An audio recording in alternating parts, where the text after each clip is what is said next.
Ready. I am a legally blind photographer. Here's how technology makes that possible. I was declared legally blind 14 years ago at the age of 40. I lost my driver's license, my social work position, for which I had earned a bachelor's and a master's.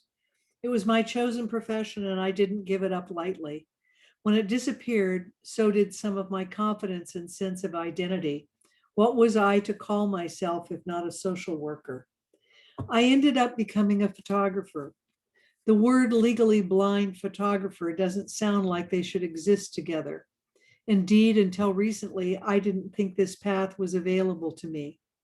I'd always loved taking pictures ever since I was a little girl, snapping shots of my family and pets with the Kodak and the Polaroid cameras my mother always had around.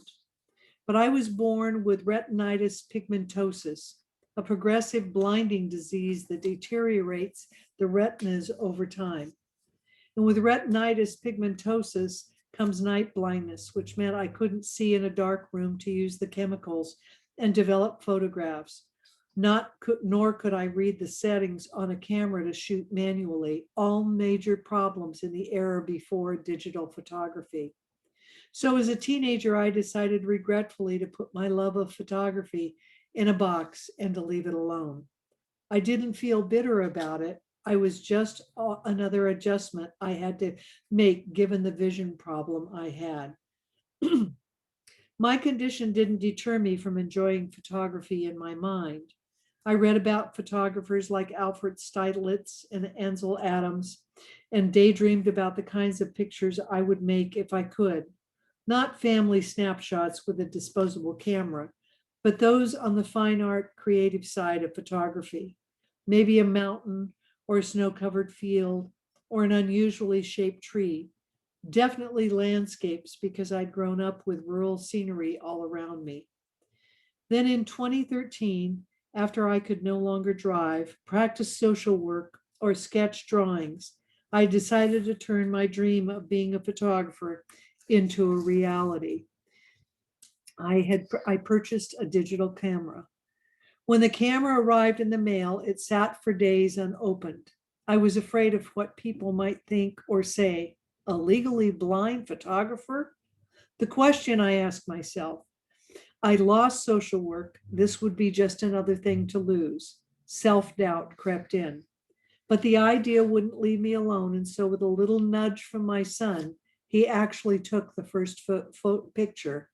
I picked up the camera and walked around my backyard with it, snapping the shutter just to see what I could capture.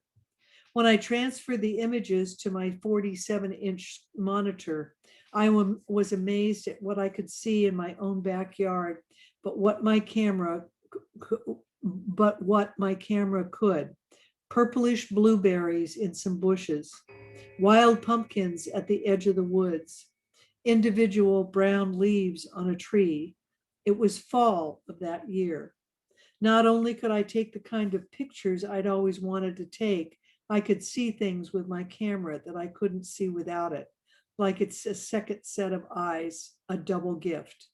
I didn't need a dark room because images are developed inside the camera. I didn't need to read the settings because the camera set the information. If my vision condition is an asset to me as a photographer, it's in that it helped define my style. I don't try to set up a photograph or have any preconceived notion about what the picture should look like. I don't fret over how a shot should look beforehand.